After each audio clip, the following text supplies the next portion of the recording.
Hi, I'm David with EV World News. We talk about electric vehicles, green energy, and the stock markets. I'm here in studio today with our resident engineer, Mike Herzog. How's it going? Glad to be here, David. Summer is in full swing, and it's Yeah, making me happy. today's expected high is 72. I know, but it's the rest of earlier this week, next week, and everything. This is our little storm front coming through, but Right. we're here. We've got the College World Series of baseball going on right now, and they keep being rained out, or it's 95 degrees. hmm And so we've had some really warm weather from time to time. Of course, that 95 degrees was in the sunlight Yeah, or, like on the road. That wasn't necessarily what the actual temperature was, probably more like 89, 90. But still, it was warm for Omaha. we're getting up there. We're getting up there again. It's that time of year. We are fully in the heat season, except for today. Yep. So today we're going to cover the biggest winners of Biden's green climate policies. Solar powered giants are providing more energy than big oil. Let's see. I've kind of forgotten what I'm doing on this one. I've lost my topic on one of the pages, which is kind of interesting. Oh, thefts of charging cables pose another obstacle to electric vehicles. The dimming electric vehicle market may delay the start of full production of Ford's new West Tennessee plant. Will electric cars kill the grid?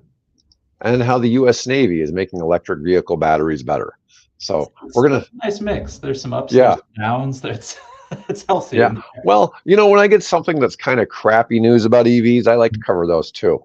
Yeah. So, I don't, I try to be as non-biased as possible. I've got a little bit of bias towards EVs, but, I see negative articles. I usually will address, what's going on there, because there's always a little bit of truth to something. But we both know that we can manipulate the statistics of anything kind of going on with cars to make it look better for whatever we're discussing, and that can make things kind of awkward.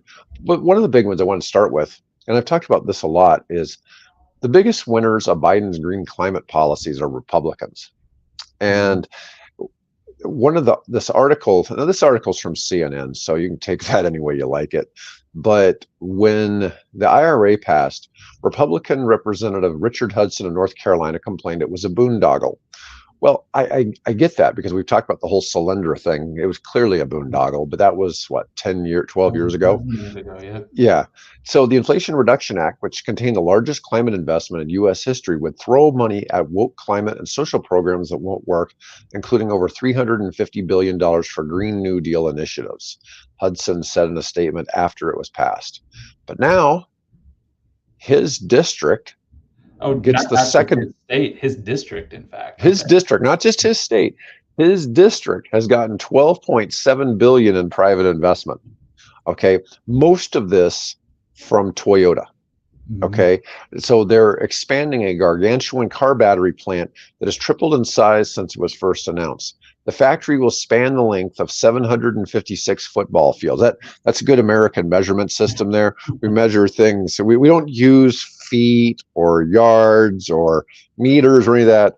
We use football fields, washing machines, car lengths. But in this case, we're using 756 football fields, and we'll create 5,100 new jobs. And, and I say this all the time. It's like, hey, when you represent that district, you have to vote for things that are in that district. Now, he voted against things in that district, and he was lucky that despite that, he got this in his district, but this makes him look good. It's just like, I just marvel at the people who vote for AOC, who did not want Amazon was going to drop a headquarters in her district. And then she led a coalition to keep that from happening. And it's like, what, you didn't want property values to go up? You didn't want 6-figure, 20,000 6-figure jobs? It's a mystery to me what some people will do. But, she went against something good for her district. He went against something good for his district. He ended up, kind of reaping the benefits here. So, but he's not alone. I mean, a lot of your infrastructure deals, because of them being right to work states, a lot of the money has been dumped into red states because the manufacturers don't want to go into the non-right to work states.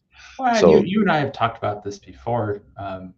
It's come up as just protecting American industry and locating here and keeping manufacturing stateside, keeping those facilities stateside, and it's broad bills. I mean, there's a lot in there. There's a lot of things happening, but on the same side, it's one of those. It's creating those type of manufacturing jobs, and the Build America, Buy America acts. Those type of programs are really trying to secure things within the United States, which could very easily go elsewhere, and where they're looking. So that's I think the positive spin on all of these things is we're trying to keep stuff local, local to the country, and try to keep some of this infrastructure here, to facilitate it, propagating through everything else that these components are going to be added to. Now, not all of this went to red states, but this is congressional districts held by a Republican.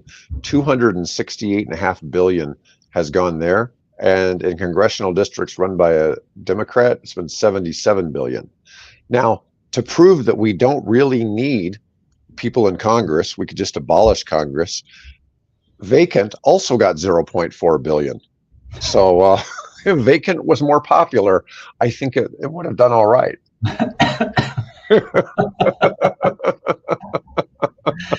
Is that the new political party you're going to start? I've seen. I have a whole collection of things. Like I'm all for the free pony. Everybody gets a free pony, and we're going to eradicate gingivitis. Some of these wild stances that people have had. Oh well, I've told you before. I'm going to send everybody to fat camp. So we're going to get free health care, but that means everybody has to be thin, can't drink, they can't do drugs. There's a whole bunch of other things that are going to be on the sin list that, I have this whole political thing. You can abortion will be legal till the child is 18. There's a whole slew of just controversial topics. If you ever get tired of your kid, you can just get rid of them. Yeah. We did that here. I mean, from the free, I don't know what you want to call it, basically abandonment. It applied till up to 18. If you could abandon your kid. Yeah, after the child was born, you could drop them off at a fire station.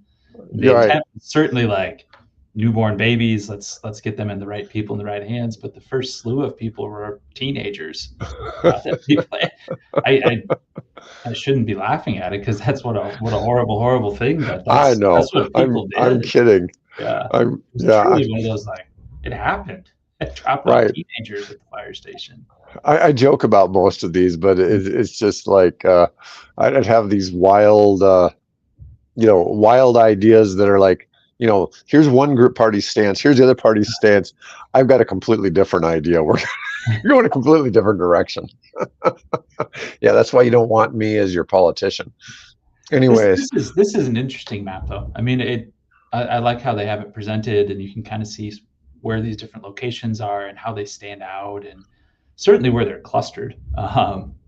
In states in upper Midwest, your Carolinas, Texas. It's where do you expect? That's where population's going. I mean, that's where people are growing and they're moving forward with things. So it's interesting to see. For you non-Americans, this is Texas right here. Mm-hmm. And I was kind of curious how Oklahoma would play out. So Oklahoma is kind of interesting because you have all of these things going on with the American Indian tribes. So there's advantages to manufacturing batteries for some reason on Indian reservations. Mm-hmm. I've not really gotten into the minutia of why the money is that way, but it's certain government programs that want to establish and create more jobs on Indian reservations. And so I've seen a lot of really large battery projects. For companies wanting to make, because we have a distinct lack of battery manufacturing for EVs in the US. Okay. Mm-hmm. Toyota and Cattle is in partnership with Ford to build some battery factories in Michigan. Toyota is building out on the East Coast. But the independent ones seem to want to go towards the Indian reservations. So like I said, I haven't delved into why that is, but I think you're going to see a lot of that. I look at federal contracts and federal grants and all those programs, but they're a fair amount. Always a set aside for tribal lands, specifically, or you get, bonus points or, preferential treatment if you're going to locate facilities in those areas, for like, we'll look at where some of these are. All of those. So it's very, very strong set aside. So we see some stuff here in Oklahoma. We see some stuff here in New Mexico, up here in whatever state this is. I think that's Colorado, I think. Yeah. And then Utah. There's one state over from Nebraska. I see that on there. Yeah, you're right. That is Utah. Okay. You got Utah. There's not much in Colorado, but look here in the middle of Wyoming. There's a big red circle in the middle of Wyoming. I think that's batteries as well. And you see a little bit in North Dakota, South Dakota, Montana, a little bit over here in Idaho, some of these other places. It's also interesting to note that a whole bunch of the red spots, which are the Republican ones, they're in traditionally Democrat states too. So you have a mix of that because traditionally the cities are Democrat and the rural areas because are these are centered on congressional district. Yeah. So it's not, if it's the dots in the middle of the state, it's probably the congressional district that covers a very large section of that state. It's always really interesting to note that in politics, you have one party that's predominantly city dwellers, another party that's predominantly not. And it's really odd to see, when people talk about what America they live in and they're, about why they see different issues as being the top issues. And a lot of it's probably geography. And, people don't really talk about that. But anyways, I just thought that was an interesting topic to discuss. But my next one is kind of wild. And before we got on here today, we were discussing some weird giant math numbers. And so this topic is about solar giants are providing more energy than big oil. Now, I'm not honestly sure that this article completely proves that, but it really does show that it's very similar. Okay. We've all heard of Exxon, Chevron, Shell, BP, Total Energies. I'm not actually familiar with Total Energies. I'm familiar with ConocoPhillips. I'm not familiar with E&I. Okay. I don't know if you know those companies or not, but no, not all of them. Yeah. But then how about these companies? Tongwei, GCL Technology, Exenti, Longi Green Energy, Trina Solar, JA Solar, and Jinko Solar. I've never heard of any of those until today. I know Jinko. I know Jinko's Jinko? major. We see that a lot in the Midwest as a panel manufacturer. Okay. But the rest of them I'm not too familiar with. Well, and I think they're all kind of like that. So this here is talking about the oil companies, the 7 big oil companies. An exajoule of electricity could power Italy for a year. I like that. That's kind of like us doing football fields earlier. We're going to use Italy's electricity output as the new measurement of electricity.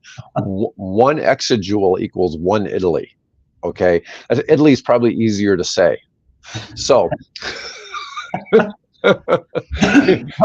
we looked it up before this because we weren't sure what exa was because it doesn't come up a lot. Turns out it's 18 zeros after there. So that's 1 billion billions. A billion billions. A billion is 9 zeros. This is 18 zeros. So Exxon does 3.7 million barrels of oil today, which is the equivalent of 8.3 Italy's annually, or exajoules. So you look at this, these are some massive amounts of energy. And these companies comprise most of the oil being produced. Now once again, this is daily. Okay. So we're going to go down a little bit. Here are some different ones. These are China's top 8 major solar companies providing vast quantities of electricity generation potential with each year spent manufacturing.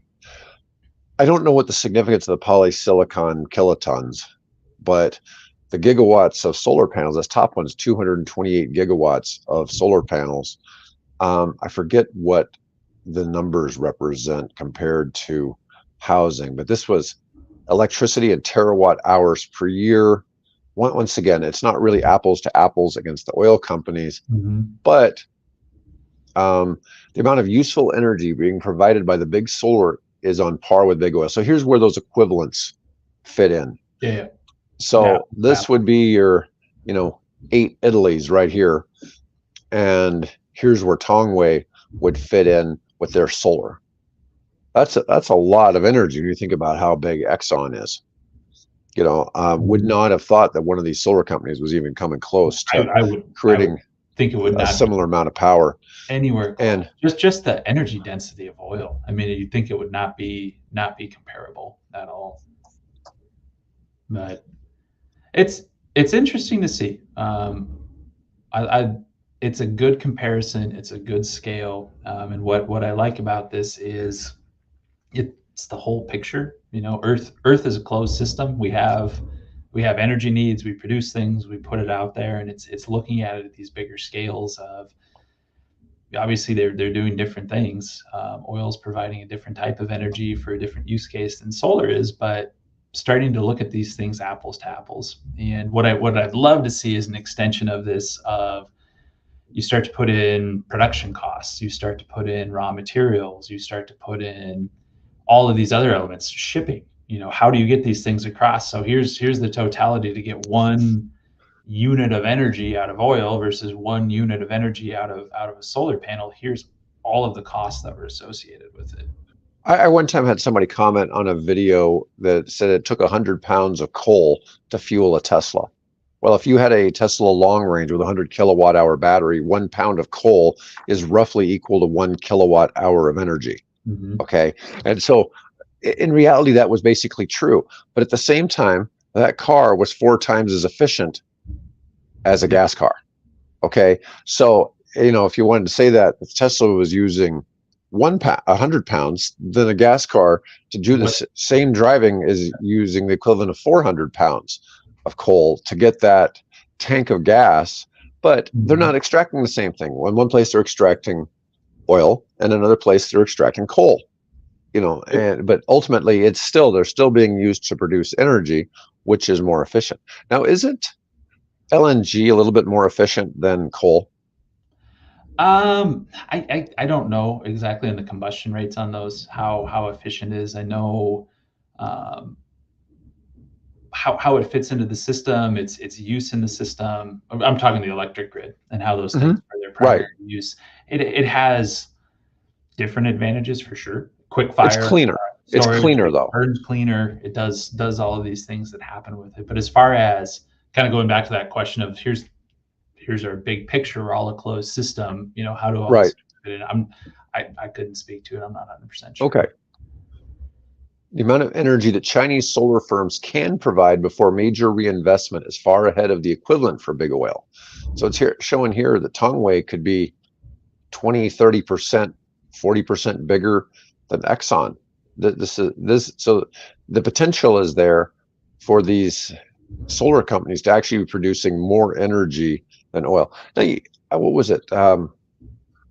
I heard Musk, he's famous for having been quoted as saying he could power the entire United States with a 100-kilometer square solar array.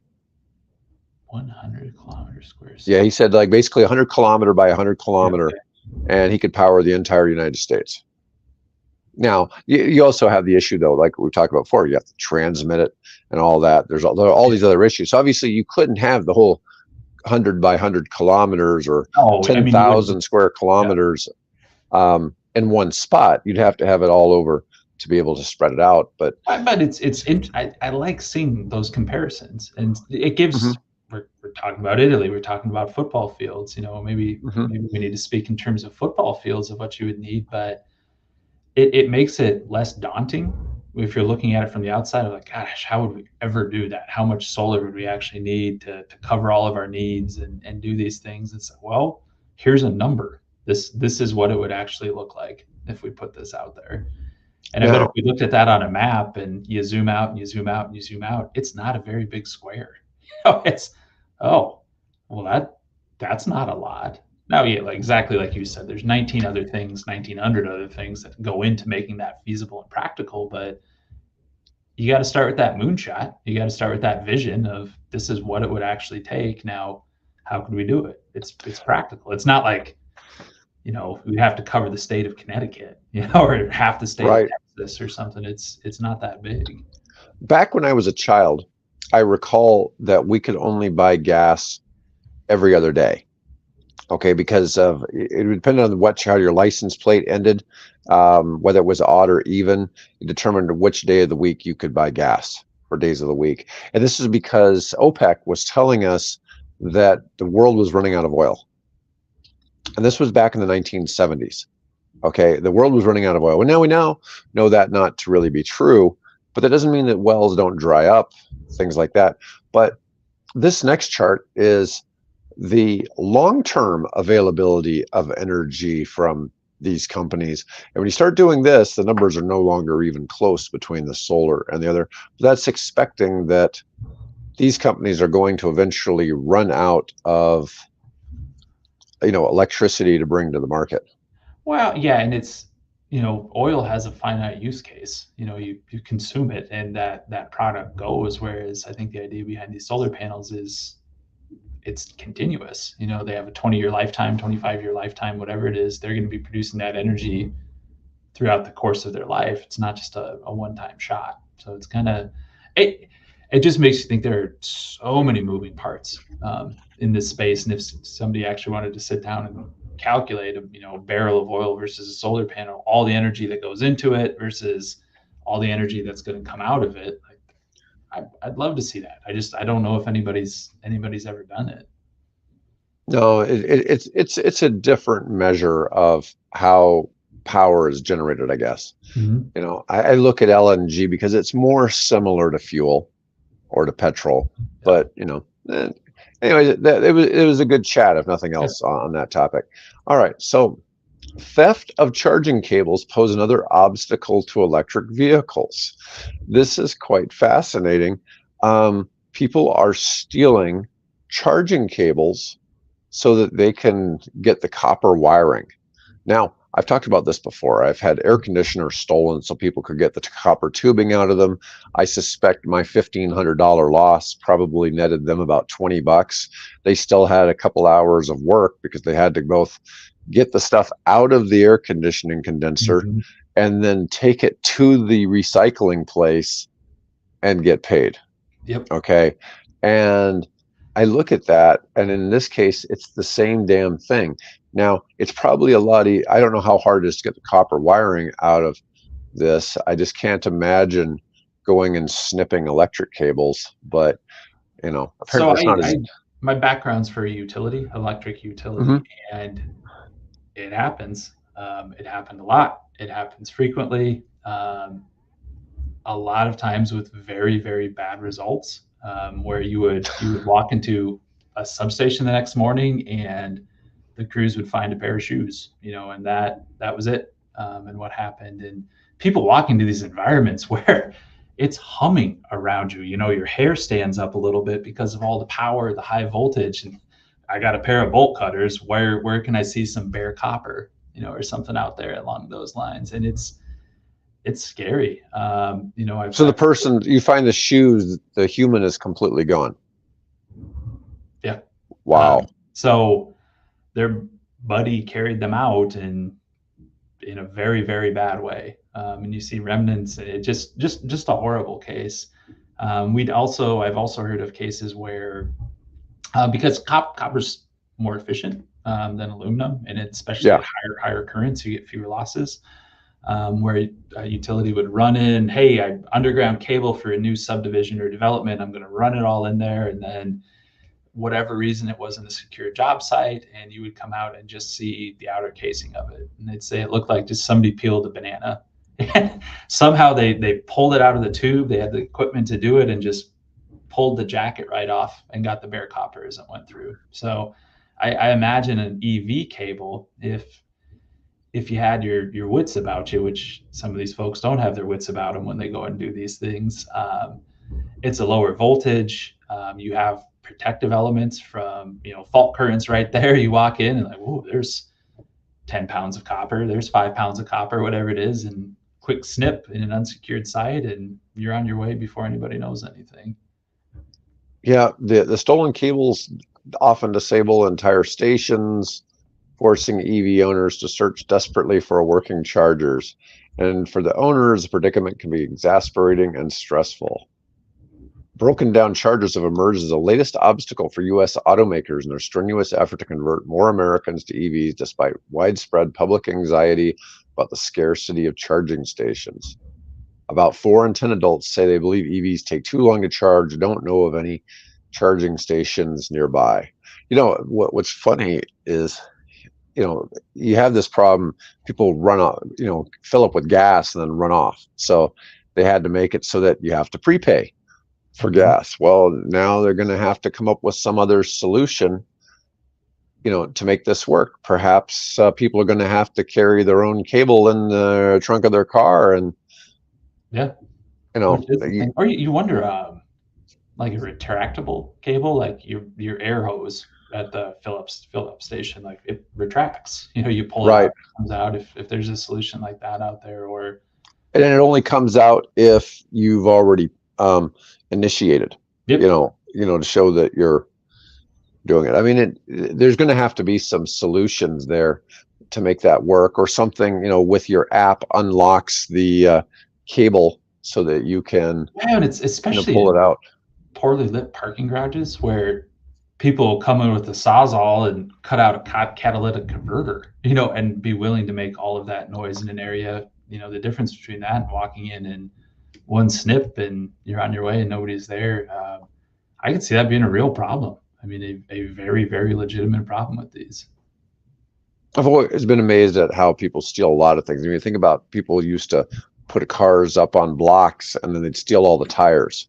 Yeah. And I guess I can understand it if the rims and stuff like that are worth a few $100, but now tires are worth a few $100 each. Tires aren't cheap, but still, it just seems like so much work when they could go to a same-day labor place, and all the effort.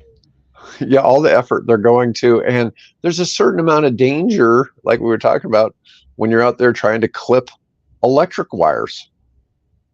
Just like we were talking about the people pouring water on the damn charging handles, and I'm just like, oh my God. Yeah.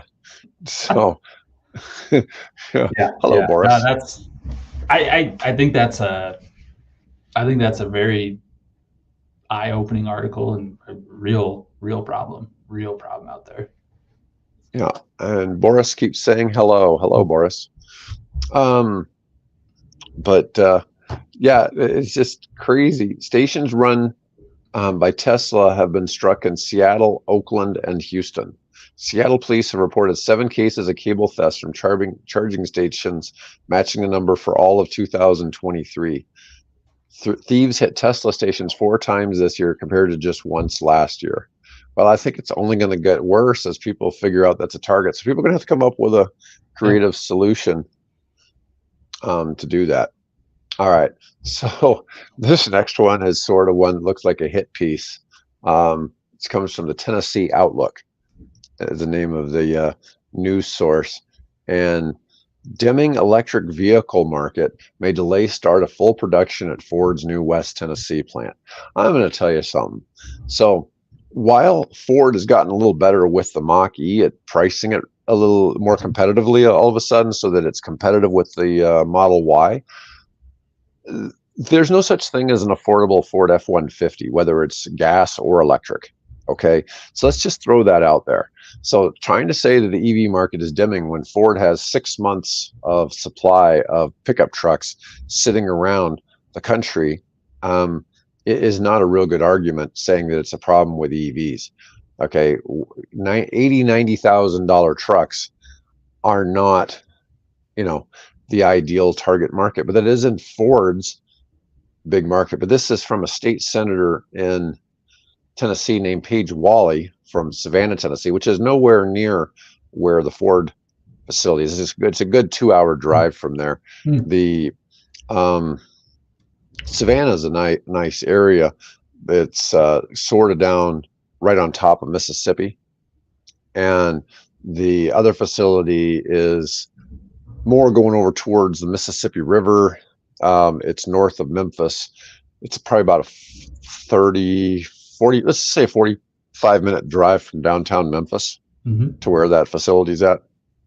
Anyways, but they're talking about the company might need a little bit longer runway before full production takes off. Well, Ford has to get its numbers up on their electric trucks. Yeah. And you know, there's definitely a thing. You know what's surprising is how few people even know what a Ford Maverick hybrid is. I see them all the time. Yeah. Well, I shouldn't say I see them all the time, but they do exist. But I've never seen anybody just out advertising the Ford Maverick or whatever. I know a couple people who bought them. They're supposed to get 40 miles per gallon. They probably get more like 35, 36. That's pretty impressive for a mid-size pickup truck. Yep. You know, and you know, they don't advertise that, and why? But it's about $35,000 because they want to sell. Their $50,000 to $100,000 vehicles, so they advertise those. That's what they want to sell, and that's where they're making big money, and that their margins are big enough they can advertise a lot more. So it's worth putting out a couple $1,000s of advertising for every sale, because those cars make much bigger margins. Yeah. And the Maverick may not be making enough money for it to be worthwhile for them to be putting in a lot of ads. But that's true. Now that you say that, I don't think I've ever seen that vehicle advertised in print, in television, and anywhere pop up. But I hear people talk about it because that's been such a missing car space or truck space for a long time. It's no, I don't need this gigantic thing. I need a truck. I need something with a bed. I need something that can haul, and that's it. Back in the 90s, I owned a private security company, and I had about 10 fleet vehicles. Okay. And we used everything from Ford Crown Victorias, Ford Astro vans, which were a minivan that was often used as a cargo van. You could get it in either configuration. We had Ford Escorts, a couple of those, which were like super fuel efficient for the time in the 90s. But that Ford Escort, nowhere near as efficient as that Ford Maverick hybrid. Now, a lot of companies were using some of the small Japanese pickup trucks that existed at that time. Yeah. And those went away. Those don't exist really so much anymore. But this Ford Maverick would have been unbelievable. I looked at other vehicles. I see occasionally security companies now using a Prius, and a Prius, beautiful vehicle for that space. I think there's a number of electric vehicles now that are absolutely ideal for that space, especially because one of the things is in that space, a lot of times you're driving the vehicle really slowly. So an EV performs amazingly well. The range goes up a lot when you're driving slow. So it's not like a gas car where the range suffers when you're driving slow. Well, it's the opposite. It's just, if it's not moving, you know, even in those terms, it's not draining power. Yeah. But, you know, if you had a Chevy Bolt or you had a Tesla Model 3, perfect for going slow and while looking at things. Not ideal. You know, I think there was an advantage definitely to having, we had Ford Ranger pickups as well. I was always really big on Ford as a brand. And so I had a lot of Fords, but that's why a lot of times when I see bad news about Ford, I'm definitely a little biased towards Ford, even though I don't own any Fords anymore. But still, I like to see them do better. But they've got this lightning plant in West Tennessee, and hopefully it'll get a little bigger. So Tennessee lawmakers approved $1 billion towards the $5.6 billion project 3 years ago, as Ford promised to create 5,800 jobs. That's a pretty big deal. It's called the Memphis Mega Site. It's really not in Memphis. It's in the next county. It sits on the border. So Memphis is Shelby County. It sits on the border of Fayette and Tipton counties, and it's kind of over towards, all of a sudden, towards Mason, Tennessee, is where it really is. But it's like 45 minutes out. And there was a lot of infrastructure put so that this could eventually go there. They called it a mega site, but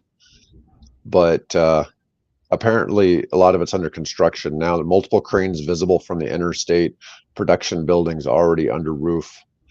There's a ceremonial ribbon cutting going on this week for a $60 million Tennessee College of Applied Tech that will train Ford workers and provide education for the region. It's something the area definitely needed. They're doing a lot of good, it sounds like, once it gets up.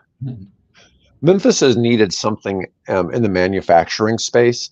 They're known as a hub for shipping because Memphis sits, you can actually get fairly decent sized ships up the Mississippi River to Memphis. Okay. And you have lots of rail, and you also have FedEx headquartered there, and a lot of trucking companies are headquartered there or have major hubs there.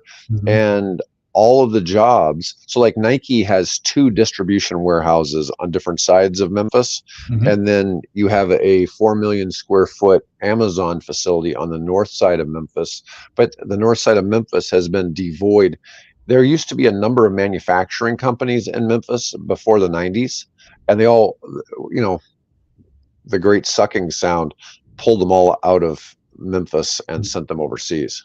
So they lost a whole bunch of companies that they used to have there in manufacturing. So some whole areas were basically collapsed economically because the jobs jobs weren't there anymore. And so the manufacturing jobs pay higher than working in a warehouse. Yeah. And because there's assumed to be some skills learned working, in that space. Let's see where we're at. Want to talk about the Navy article. So how the U.S. Navy is making how the U.S. Navy is making electric vehicle batteries better.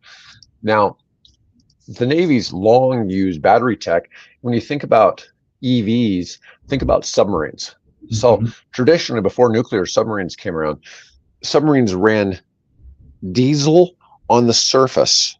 So when they were on top, they ran diesel, and then those charged batteries in the sub, and then the sub was underwater, it ran on batteries. Mm-hmm. Okay. Now, there was this thing that they would call a snorkel. They could run up to the surface, so they could try to run diesel when they were below, but it didn't work great.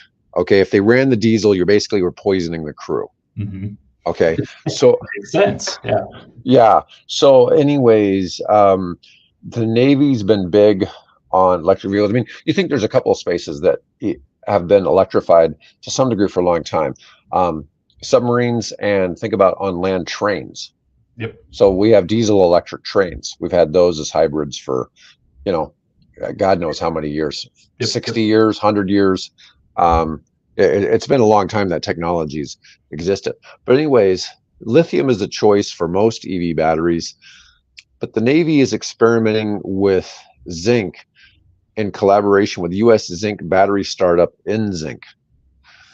And let's see, zinc was used to create the first modern battery more than 200 years ago, still commonly used in disposable batteries. But applying zinc to EV has been a centuries-long challenge. The first EVs typically use rechargeable lead acid batteries until lithium ion emerged in the 21st century, not for lack of trying. Here we go. Northrop Grumman attempted to develop a mini submarine with zinc batteries for the U.S. Navy. The batteries failed to perform as expected, and they were replaced with lithium ion. Go figure. Yeah. That didn't pan out either. After the Navy finally took possession of the first mini sub in 2008, it was destroyed in a fire that started lithium ion batteries were recharging. Oh God.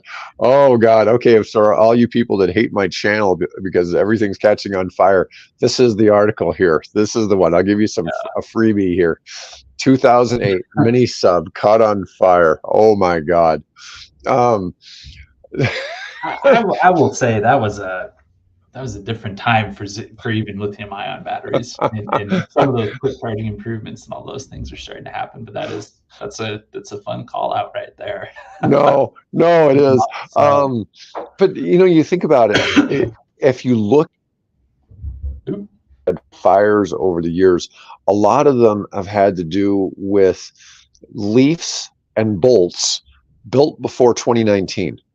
Mm-hmm. Okay, and you also had a few Teslas that were built between 2012 and 2014. Okay. And now the Teslas are damn near flawless unless they've been in an accident. It's possible if they've been in an accident that some have caught on fire, but none of them just spontaneously catch on fire.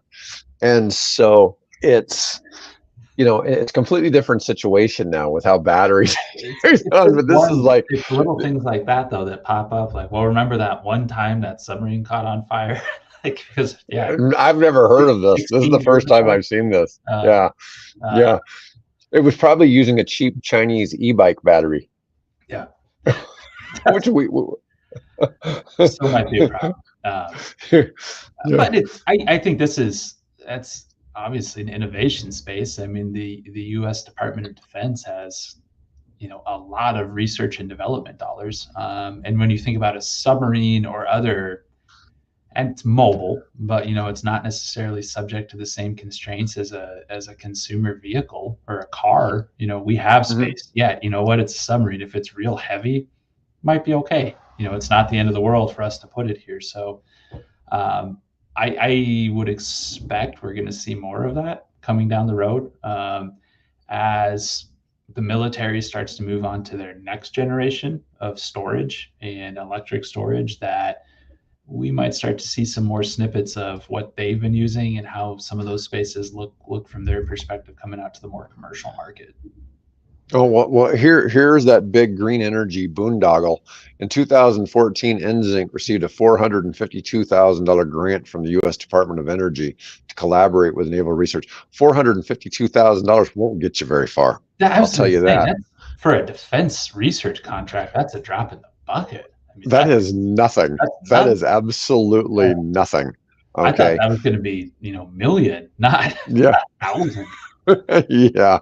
Or an exajoule. No, but I mean, that's crazy low. I've looked at some ideas to propose for grants to get them under development, and this is just such a small amount of money that I'm fascinated. The only thing I can assume is that by receiving this, somebody matched that, or 5x matched it or something like that, to allow this company to even exist. Because sometimes that's a situation that occurs. I've got somebody working on a grant in the state of Indiana, and the state of Indiana will match like 20% of the rest of the money raised. Okay. Kind of thing for the project, so that they're willing to put in a pretty big chunk, or they're willing to be 20%. I guess it's really 25%. So it's to be 1/5 of the total raise, but it's different to see. So kind of like when we were looking at the thing with Ford, where the state put up $1 billion of the $5.7 billion that was going into the facility. But let me see. Well, we can get into this. Current zinc-based batteries offer limited cycle life due to the formation of tree-like internal structures that can short out the battery. NZinc's tech will enable zinc-based batteries that accept high power charge and discharge as required by EVs. If it's successful, that was the problem with lithium-ion too. I think they're called dendrites that root and connect, and as soon as they meet in the middle from the anode and cathode, it shorts the battery out and it blows up, which is not what you want. But early lithium ion, that was the challenge to overcome, how to prevent that coming, and it develops with fast charging and fast discharge. So there's some groundwork for that already in place. So the $452,000 grant allowed them to raise more than $8 million in additional private and public funding. Okay, so that was more of a vote of confidence. Hey, right. So yep. Yeah, so they got some. And so it doesn't say if some more might have been more public funding, but I'm guessing that 450 probably got them, probably $6 million in private funding, and maybe some other money from somewhere else. That could have been state money or something else trying to look at helping with this. But let's see, the sustainability advantages, the potential for repurposing existing battery factories rather than building new facilities. Yeah, but with this kind of money, they're not building a facility. They're not building a facility. They're not building a battery. No, not even with that. They're not building a facility. Everybody I've seen that's looking at doing batteries is generally looking to raise 200 million plus. Oh, here we go. Energy Department also provided financial support to other zinc battery innovators, including a company called EOS. The Energy Department's loan program offered a conditional loan commitment of $400 million. That's a huge difference. That's 3 more zeros than the last company to manufacture its zinc bromine battery. Yeah. Yeah, so 400 million is more in line with being able to actually manufacture something. Activity is stirring around the world with a funding assist from the trade organization Zinc Battery Initiative. The initiative is a branch of the International Zinc Association. Man, they sound like fun people, don't they? That's where you'd like to go for a party, the Zinc Association. Anyways, the zinc supply chain is more geographically diverse than lithium and is more abundant, and a relatively robust global zinc recycling industry is already in place. Lithium is pretty damn common. So if zinc is useful, I take zinc as a supplement. It might be why I have such high energy levels. There you go. There you go. You're ahead of the curve. Yeah. I'm using it to help me store energy. Let's see here. And, for last article, Inside EVs published an article about, will electric cars kill the grid in hot summer months? And we've talked about this a lot. Yep. But we're going to cover it again just a little bit. And they're basically saying there's a lot of fear, uncertainty, and doubt about when it comes to adoption, that the grid isn't going to be able to handle this. And the people always use the example of California. California gets everybody to adopt EVs.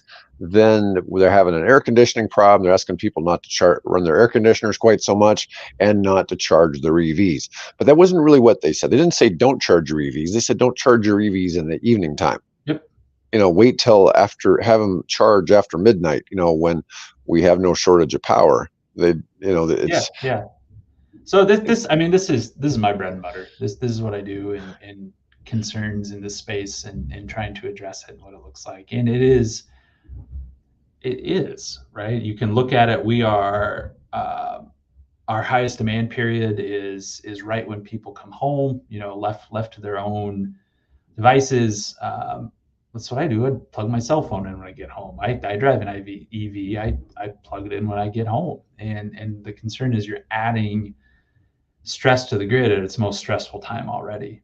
So much of this is education. So much of it is understanding drivers' habits, drivers' usages. But the main concern at this point in time is for the grid to really be impacted, the numbers have to be so high. I mean, you need major penetration levels in areas like this, and more immediate concerns from a grid level are data centers, AI computing power is going to be a much bigger risk for the immediate term in areas like this, where you're going to see impacts first is from clustering effects of folks like where, hey, my neighbor just got a new Tesla. Boy, that's slick. I think I'm going to get one too. And then the house, a couple ways, doors down the way says, ooh, those are pretty neat. I'm going to get that too. So you start to see them pile up in a very specific area. And that's where you could see it from the home ownership level to, if you're in a house that was built in 1950, your breaker and panel might not be able to handle it. The wire that runs either underground in your backyard or from the pole top down to your house, that might not be able to handle it. The wire that runs through your neighborhood might become overloaded first. And those are big concerns from a utility standpoint, because you're digging up everyone's backyard in the neighborhood if you need to replace those with unmitigated management. So the likelihood is, from a utility standpoint, you're going to see those impacts first. And it's going to force you into that conversation of how do we manage this? How do we control it? How do we put things out there, rather than the grid's not going to see it first. The grid, this mythical beast out there that is connecting everyone is not going to see these impacts first. It's going to be seen at a local level. And from a grid management standpoint, we need to be much more worried about Google and Facebook and Apple and Amazon and all the new AI, open AI computing resources that are going to strain the grid ahead of that, because EVs come in a 7 kilowatt chunk. Those come in a 200 megawatt chunk, very, very, as much power as the city takes in some cases.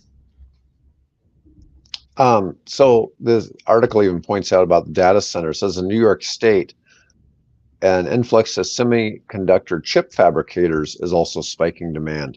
A single proposed facility in Clay, New York, would consume 480 megawatts of power, or enough for 400,000 homes. Now, 400,000 homes is bigger than Omaha. Mm-hmm. Okay, because that would be what, maybe 1.2 million people or something like that. A home generally, yeah, it represents about 3 or more people. Across the country, of other novel things like cryptocurrency mining, increased air conditioner use as temperatures get hotter, and so on. It's just fascinating to see, because it just doesn't seem that it's a matter, I guess, having the electricity in the right spots. We hear about people wanting to have a tractor trailer, all EVs, and the people saying that, I don't know, you would know more about this. When Amazon came in with their several hundred trucks here into our market, how much power are they requiring over there to get all that? What's interesting about the fleet dynamics in that is they're good for the grid, and that's a broad statement, but they charge overnight. You want your vehicles to be on the road during the day. You want your vehicles to be on the road during evening hours, because that's what they're used for. So they charge overnight. They're also, at those facilities, they have active grid managers or facilities managers who understand, well, if I charge everything at once, that's going to spike my power bill, and I'm going to be paying for that over the next 12 months. Or if I actually manage this, and you charge now, you charge there, and have plans around it, it's a better outcome for everybody. So in my perspective, from looking at it, the fleets aren't as big of a problem from an Amazon type standpoint, because we want them to charge overnight. If I'm a utility, like, I want you to charge overnight, and manage your demand from those spaces there. So those aren't necessarily as bad as some of these other applications. I think those Rivian vans are supposed to have a 200-mile range. Yep. I suspect they only charge them to 80%, which gives them 160 miles. And I think the average driver in a shift probably only drives maybe 40 miles. Mm-hmm. So they don't really drive that far, because they go to a neighborhood and then they just drive like crazy in that neighborhood and drop off packages going 1 or 2 miles per hour, which once again is probably incredibly efficient for the vehicle.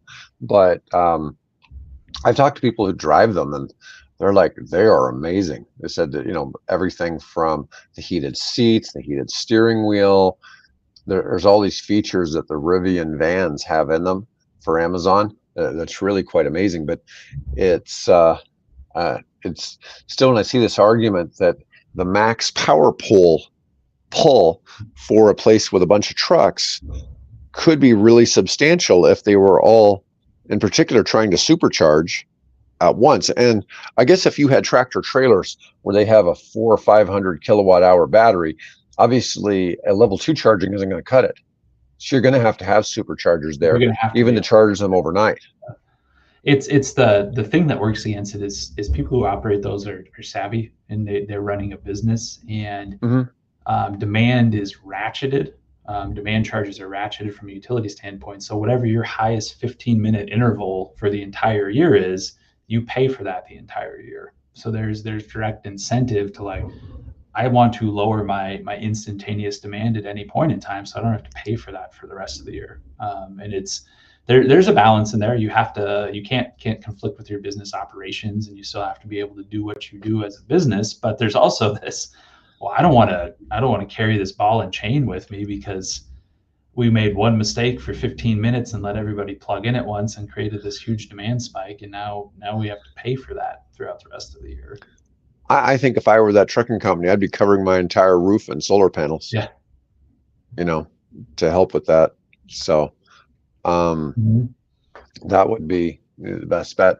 Anyways, that was our last article for today. We've been on for a pretty good long time. Folks, we certainly appreciate everyone watching today. Hope everybody enjoyed us ranting on different topics. And Mike will be back with us next week, and I'll be back with Bill tomorrow. All right. Thanks everyone.